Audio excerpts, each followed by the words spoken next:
ምን አለ ካሳ የቋሪው አንበሳ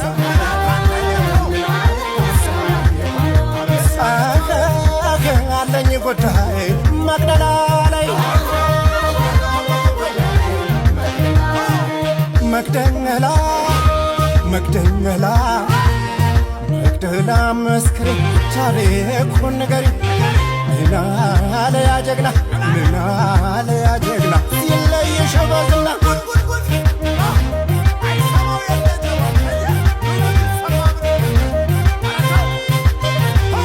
ምን ቃል ተናገረ ምን አለ መይሳው እጅ አልሰጥም ብሎ እሸጎቶን ሲያጎርሰው መቅደላ መስክሪ ቁጣውን አይተሻል ሞቱን አሟሟቱን ትንፋሹን ሰምተሻል ሞቱን አሟሟቱን ትንፋሹን